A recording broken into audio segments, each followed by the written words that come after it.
All of us take risk every day. Examples include choosing to drive or ride in a car through heavy traffic, talking on the phone or texting while driving, eating foods with a high cholesterol or fat content that can contribute to potentially fatal heart attacks, consuming drinks and foods with a high sugar content, which can lead to obesity and type 2 diabetes, drinking too much alcohol, smoking, or being in an enclosed space with a smoker, and living in a tornado, hurricane, or flood-prone area. This figure summarizes how risks are assessed and managed. Let us apply this process. What major health hazards do we face? We can suffer harm from 5 major types of hazards. Biological hazards from more than 1,400 pathogens that can infect humans. Examples are bacteria, viruses, parasites, protozoa, and fungi. Chemical hazards from harmful chemicals in air, water, food, soil, and human-made products. Natural or physical hazards such as earthquakes, volcanic eruptions, fire, storms, and floods. Cultural hazards such as unsafe working conditions, unsafe highways, criminal assault, and poverty. Lifestyle choices such as smoking, making poor food choices, drinking too much alcohol, and having unsafe sex. How serious are the risks we face? Do the benefits of certain activities outweigh the risks? What types of biological hazards do we face? Non-transmissible diseases are caused by something other than a living organism and do not spread from one person to another. Infectious diseases are the most serious biological hazards we face. Bacteria are single-celled organisms that are found everywhere and that can multiply very rapidly on their own. Viruses are smaller than bacteria and work by invading a cell and taking over its genetic machinery to copy themselves. A transmissible, also called a contagious or communicable disease, is an infectious disease that can be transmitted from one person to another. Infectious diseases are still major health threats. This figure shows major pathways on which infectious disease organisms can enter the human body. This figure shows the annual death tolls from the world's 7 deadliest infectious diseases. One reason why infectious disease is still a serious threat is that many disease-carrying bacteria have developed genetic immunity to widely used antibiotics. Also, many disease-transmitting species of insects, such as mosquitoes, have become immune to widely used pesticides, such as DDT, that once helped to control their populations. Viral diseases and parasites kill large numbers of people. The biggest killer is the influenza or flu virus. Easily transmitted and especially potent flu viruses could spread around the world in a pandemic that could kill millions of people in only a few months. The second biggest viral killer is the human immunodeficiency virus or HIV. The third largest viral killer is the hepatitis B virus or HBV. You can greatly reduce your chances of getting infectious diseases by practicing good old-fashioned hygiene. Wash your hands thoroughly and frequently with plain soap for at least 20 seconds, the amount of time needed to sing the happy birthday song twice, and stay away from people who have flu or other viral diseases. Yet another growing health hazard is infectious diseases caused by parasites, especially malaria. Nagbabahay-bahay na ang mga health worker para magbigay ng libreng bakuna kontra tigdas. Makibalita tayo kay Glam Kalikdan. Naideklara na ng DOH ang measles outbreak sa ilang lugar sa Metro Manila. Mahigit 740 na ang kumpirmadong kaso ng tigdas sa Kamaynilaan. Mula Enero hanggang kalahati ng Disyembre noong 2013, umabot sa mahigit 1,700 ang kaso ng tigdas sa buong bansa. Nagsasagawa na ng libreng bakuna ang DOH sa mga lugar na may measles outbreak. Bumibisita na rin ang mga health workers sa bawat bahay na kanilang nasasakupan para sa vaccination. Naipapasa ang tigdas sa hangin kaya madali itong kumalat. Mahalaga raw ngayon na mabigyan ng sapat na impormasyon ng publiko tungkol sa naturang sakit. Bukod sa pagpapabakuna kontra tigdas, dapat ding umiwas sa mga taong meron nito. Panatilihing malakas ang resistensya at malinis ang katawan. Maging alerto sa mga sintomas ng tigdas, tulad ng ubo, sipon, pananakit ng lalamunan, lagnat, paninilaw ng mata at paglabas ng rashes. Hindi naman daw nakamamatay ang tigdas, pero posibleng masawi ang pasyente dahil sa komplikasyon. We can reduce the incidence of infectious diseases. This figure lists measures promoted by health scientists and public health officials to help prevent or reduce the incidence of infectious diseases, especially in less developed countries. An important breakthrough has been the development of simple oral rehydration therapy to help prevent death from dehydration for victims of severe diarrhea, which causes about 1/4 of all deaths of children younger than age 5. What types of chemical hazards do we face? A toxic chemical is an element or compound that can cause temporary or permanent harm or death to humans and animals. Since its inception in 2006, Ban Toxics has been campaigning against the use of toxins and hazardous substances in schools. In 2011, a workshop conducted by the group and participated in by a number of school faculty and administrators found that there are 5 toxins of concern faced by schools. Tagged as the fearsome 5 by Ban Toxics, the list is topped by mercury and then followed closely by lead, cadmium, asbestos, and arsenic. There are 3 major types of potentially toxic agents: carcinogens or chemicals, some types of radiation, and certain viruses that can cause or promote cancer. The second major type of toxic agent, mutagens, includes chemicals or forms of radiation that cause or increase the frequency of mutations. Teratogens is the third type of toxic agents. This figure shows potential pathways on which persistent toxic chemicals move through the living and non-living environment. Some chemicals may affect our immune, nervous, and endocrine systems. The immune system consists of specialized cells and tissues that protect the body against disease and harmful substances by forming antibodies. Some natural and synthetic chemicals in the environment are called neurotoxins. As with all forms of pollution, prevention is the best policy. This figure lists ways to prevent or reduce human inputs of mercury in the environment. The endocrine system is a complex network of glands that release tiny amounts of hormones into the bloodstreams of humans and other vertebrate animals. Molecules of certain pesticides and other synthetic chemicals, such as bisphenol A, have shapes similar to those of natural hormones.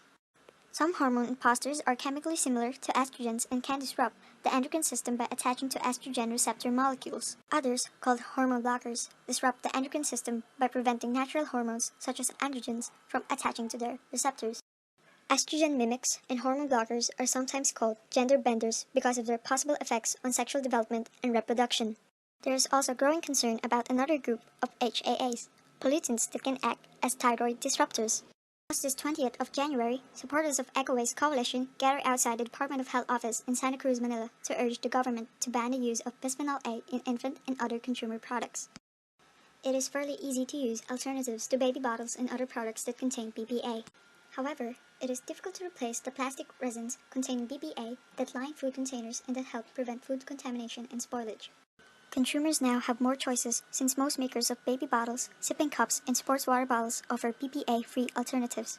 To avoid BPA contamination, some consumers are avoiding plastic containers with a number 7 recycling code, using powdered infant formula instead of liquid formula for metal cans, choosing glass bottles and food containers instead of those made of plastic or lined with plastic resins, avoiding bottled water in plastic containers, avoiding use of plastic wrap for food, and using glass, ceramic, or stainless steel coffee mugs rather than plastic cups. How can we evaluate chemical hazards?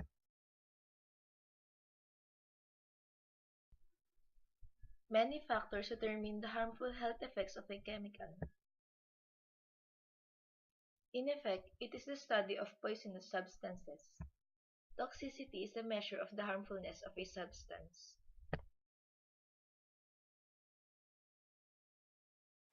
Scientists use live laboratory animals and non-animal tests to estimate toxicity. The most widely used method for determining toxicity is to expose a population of live laboratory animals to measure doses of a specific substance under controlled conditions. Animal tests typically take 2 to 5 years and involve hundreds to thousands of test animals. These methods are faster and cheaper than animal tests. There are other ways to estimate the harmful effects of chemicals.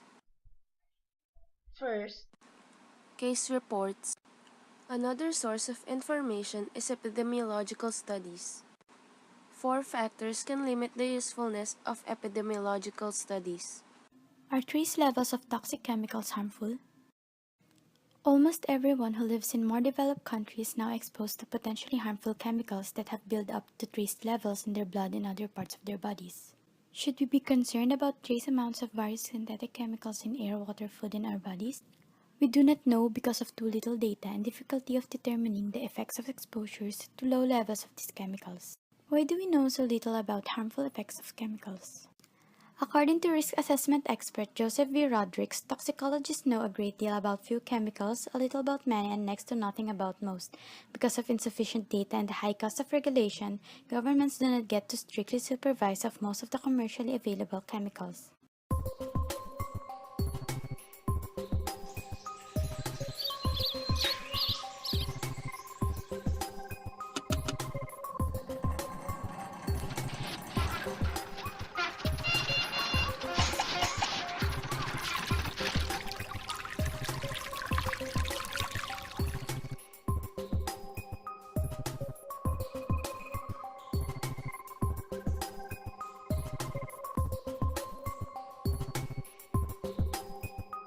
How far should we go in using pollution prevention and the precautionary principle? Some scientists and health officials are pushing for much greater emphasis on pollution prevention by looking for harmless or less harmful substitutes for toxic and hazardous chemicals or to recycle them to keep from reaching the environment. Pollution prevention is a strategy for implementing the precautionary principle. According to this principle, we should take action to precautionary measures to prevent or reduce such harm rather than waiting for more reliable scientific evidence. In 2000, negotiators agreed to a global treaty that would ban the use of the 12 the most notorious persistent organic pollutants, also called the Dirty Dozen. These highly toxic chemicals have been shown to produce numerous harmful effects.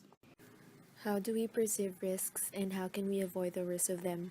By becoming informed, thinking critically about risks, and making careful choices. The greatest health risk comes from poverty, gender, and lifestyle choices. Risk analysis involves identifying hazards and evaluating their associated risks, ranking risks, determining options, and making decisions about reducing or eliminating risks, and informing decision makers and the public about risks. The greatest risks many people face today are really dramatic enough to make the daily news in terms of the number of premature deaths per year and reduced lifespan. The greatest risk by far is poverty, resulting to malnutrition and increased exposure to infectious diseases. After poverty will be lifestyle choices. The best ways to reduce one's risk of premature death and serious health problems are to eat a variety of fruits and vegetables, lose excess weight and exercise regularly, avoid eating sweets and cholesterol-rich foods, avoid smoking and exposure to smoke and drink little or no alcohol, and have enough rest. Most people do a poor job of evaluating risks.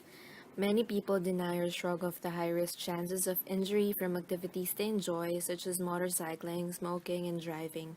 Indeed, the most dangerous thing that many people around the world do each day is drive or ride in a car. 5 factors can cause people to see a product as being more or less risky than experts judge it to be. First is fear. People tend to overestimate numbers of deaths caused by floods, fires, and terrorist attacks than from flu, heart attack, and automobile accidents. The second is the degree of control we have. The third is whether a risk is catastrophic, not chronic.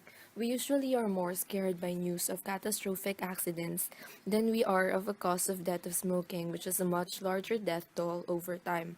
Fourth is optimism bias. A fifth factor is that many of the risky things we do are highly pleasurable and give instant gratification, while the harm comes later. An example is smoking. Compare risks. How risky is it compared to other risks? Determine how much risk you are willing to accept. Evaluate the actual risk involved.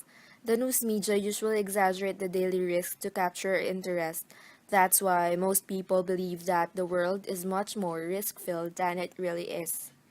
Concentrate on evaluating and carefully making important lifestyle choices. You can decide whether to smoke, what to eat, how much alcohol to drink, practice safe sex, how much sleep and exercise you get, how safely you drive, and avoidance of UV rays from the sun. 3 big ideas.